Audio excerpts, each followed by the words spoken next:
Basta kapag sinabi natin kay Mama to dahan-dahan, huwag yung bibiglain. Si Kalong naman kasi nakita ng secret box, kinuha pa, tinignan pa. Naglilipat, siyempre, maglilinis tayo ro. Basta yun, huwag yung bibiglain kasi syempre, anak din ni Mama to, kakambal ko to eh. Wala, Ma'am. Mamimiss ni Mama to. Makakalimutan na nga nila Mama, malulungkot na naman to. Pero syempre, kailangan natin sabihin kasi nalaman yun eh. Oo.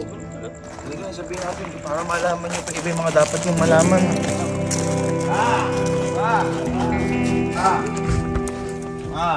Oh, bakit ba? Mama ka lang, mama.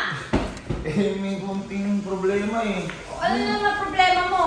Ito kasi mga anak mo, Oh, itong mga bakit? kapatid ko, di ba nga, naglilipat kami ng mga gamit galing sa lumang bahay papunta dito. Oh, bakit? Ano naman pinagkukutot nyo doon? Eh, yun na nga, may nakita sila eh. Ano nga? Ayaw kasi sabihin agad. Eh, Ano nga? nakita nila to eh. Si KB naman? Yun naman sinasabi Gusto ko. naman itong bata. Eh, di ba sabi ko sa'yo, ako ang hayaan mo magsabi Kumalma ka, kanya. kumalma ka, kumalma ka. Kumalma ka, tubig ka. Ano ba? Sabi ko nga kay Kalo, huwag na pakialaman, nakita niya nga. Tagal-tagal ko na itong tinagos. Eh nung nakita nga ni Kalo, hindi ko na napigilan ng sarili ko. Sinabi ko na yung tungkol dyan sa kakambal ko. Magtulig ka muna. Di mo ngayon, alam na nila. Yun na nga, alam na nga nila. Kaya nga sinabi ko na rin Eh, sa'yo. kasi nga, may kakambal may kuya nyo. Kaya naman nagkaganon, pinamigay nung tito nyo. Pumunta dun sa Mibawang Batangas dahil hindi ko kayang buhayin kayo. Bakit? Bawal May Batangas? nakilala yung papa mo doon. Marangya ang buhay. Oh. Ah, okay na may kakambal ko dun. Oo. Ay, buti Kaya na. ikaw ang natira sa amin. Tinan mo kinalabasan. Parang hirap ka. Kaya ang mukha mo. Ayan! Gabino! Parang pinagpilian lang ako ah.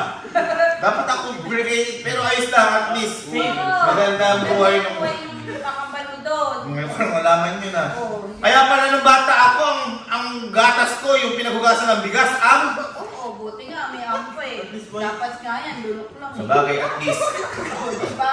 At least. Kasi nung bata pa kami, nung nasa sinapupunan pa kami, natatandaan ko. Natatandaan mo! Nagpupunan pa lang kayo! Nasa loob ako ng tiyan ni Mama, yung kakambal ko nga na yun. Sabi sa akin, ikaw na mauna sa labas. Baka eh kami mangyari sa loob, ako na magsasakripisyo. Sabi O ngayon, siguro, nung nakalabas na kaming dalawa, ako naman yung nagsakripisyo sa labas. Kaya sa loob. Ganun siguro yung tadhana. Hirap na hirap yung Si Mama, push na push ang mukha ko. Diba? Ay, maan tayo. Sabi na kasi ako magpapakilala sa mga kapatid. Handa ka na ba makita? Namiss ko tuloy yung kakambal. Ganito na lang. Total, alam naman na ng mga kapatid mo. Yun na nga. Oo. Gusto ko nga sabihin sa iyo, anong gagawin natin ngayon? Total, nalaman na rin naman nilang lahat. Yung sikreto nyo ni Papa, Yan. ako, tsaka ikaw. Gusto mo gumawa ka ng paraan. Para hanapin natin. Oo.